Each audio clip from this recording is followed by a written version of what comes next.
Okay, folks, here is a quick video to show you my new Assigned Pooling Woolly Bobble Stitch, which can be found in my new shawl, Dizzy Dancing.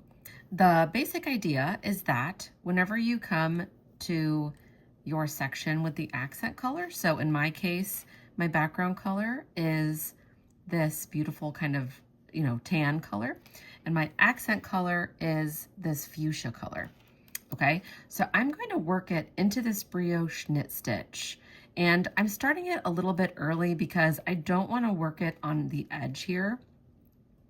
I just want to work it into brioche stitches. So I've worked my YF slip-on yarn over, and I'm working it into a brioche knit stitch. So I'm going to work bark 1, okay? So the final stitch is going to be in the background color. That's totally fine. So what I'm going to do is I'm going to work a brioche knit increase until my accent color is completely gone. So I'm going to work bark 1, yarn over, bark 1, yarn over, and I'm going to continue increasing in this way until my accent color is gone. So your increase might be different from my increase, and I actually found that each woolly bobble was a little bit different. So if you're using Barker wool, which is what I'm using here, the accent color might change a little bit. That's just the nature of indie dyed yarn. So I'm just going to continue working this increase until my accent color is completely gone. I'm going to do one more. Okay, so now I've finished. My increase is actually 2, 4, 6, 8, 10, 12, 14, 16, 18, 20. So I did a 20 stitch increase. Okay, so this might change from bobble to bobble, and that's totally fine. But I just want you to use all of your accent color. Okay, so now what we're gonna do is we're gonna pass all of these newly increased stitches over this final stitch here. Okay, so I'm just gonna pass them all one by one. So I'm gonna grab this, pass it over. So this is where, if you can increase more loosely, that's going to be really helpful for when you're passing each of these over. So this is what's going to create that sort of woolly bobble that to me looks like an adorable little woolly caterpillar.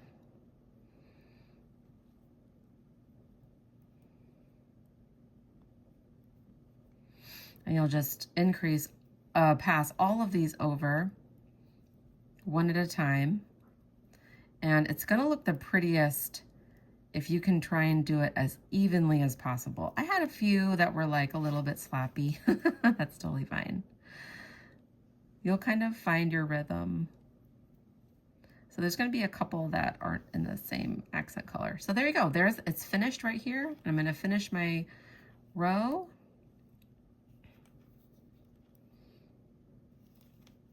And there's your new little woolly bobble. So that's how to work it into a brioche knit stitch. Okay, hello again. This is Lesley from Knit Graffiti, and I'm going to show you now how to work my new Woolly Bobble Assigned Pooling stitch in my new Dizzy Dancing shawl. So I already showed how to work the Woolly Bobble into a brioche knit stitch. Now I'm going to show you how to work it into a brioche purl stitch using my contrast color. So this contrast color is Ultraviolet, and my main color is Grace, both by Barker Wool. So I'm just going to start my row as usual, okay? And you might notice that my accent color is coming up pretty quickly here, which is this beautiful violet color. My background color is the fuchsia. So I'm coming up on an increase stitch here. I'm not going to worry about working my woolly bobble into that. So I'm already in my accent color, but I'm not going to worry about it. I'm going to work the woolly bobble into this brioche purl stitch. So I'm going to work it as if to purl, brioche purl, burp 1, Now I'm going to just increase as usual, okay? So you'll have a little bit, I'll have a little bit of the accent color over here, but that's okay. Now I'm just going to increase until my accent color is gone. So I did burp 1, yarn over, burp 1, yarn over, oops, and then let it all slip out. It's gonna start over. Burp 1, yarn over, burp 1, and I'm gonna continue this way until all of my accent color is gone. I'm gonna do this as loosely as I can. Sometimes when it's close to the edge like this, it makes it a little more finicky, but so I'm just gonna keep going until my accent color is gone.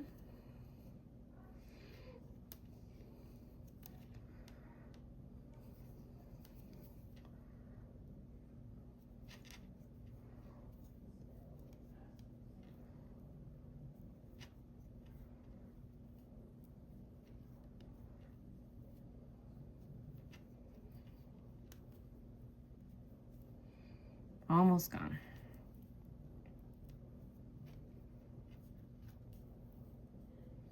I'm gonna do one more.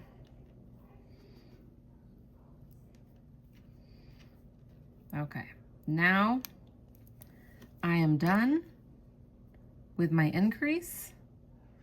2, 4, sometimes it's hard to count with a single ply. I think this one was more than 20. We can count them as we pull them off. So then you'll just pass these over the final burp stitch. Sometimes it's tricky to get your needle into that. If you're having a hard time, you can always try and get it from this side. Sometimes that's easier. I think I did this one a bit more tightly. So you'll pass each newly increased stitch over the final one, okay?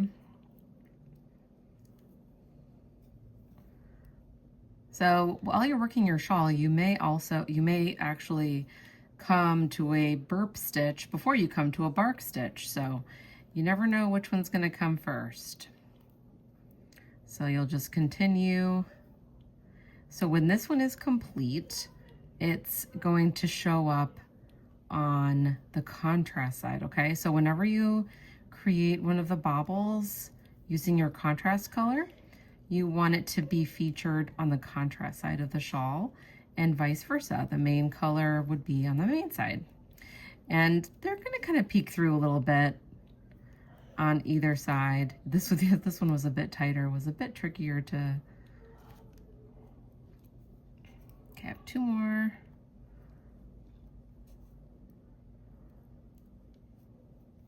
And there we go. Now I'm just going to continue in pattern, kind of push that to the contrast side. And so here we go, I'm gonna just turn it to the other side. So that's what it'll look like on the contrast side. And thank you so much.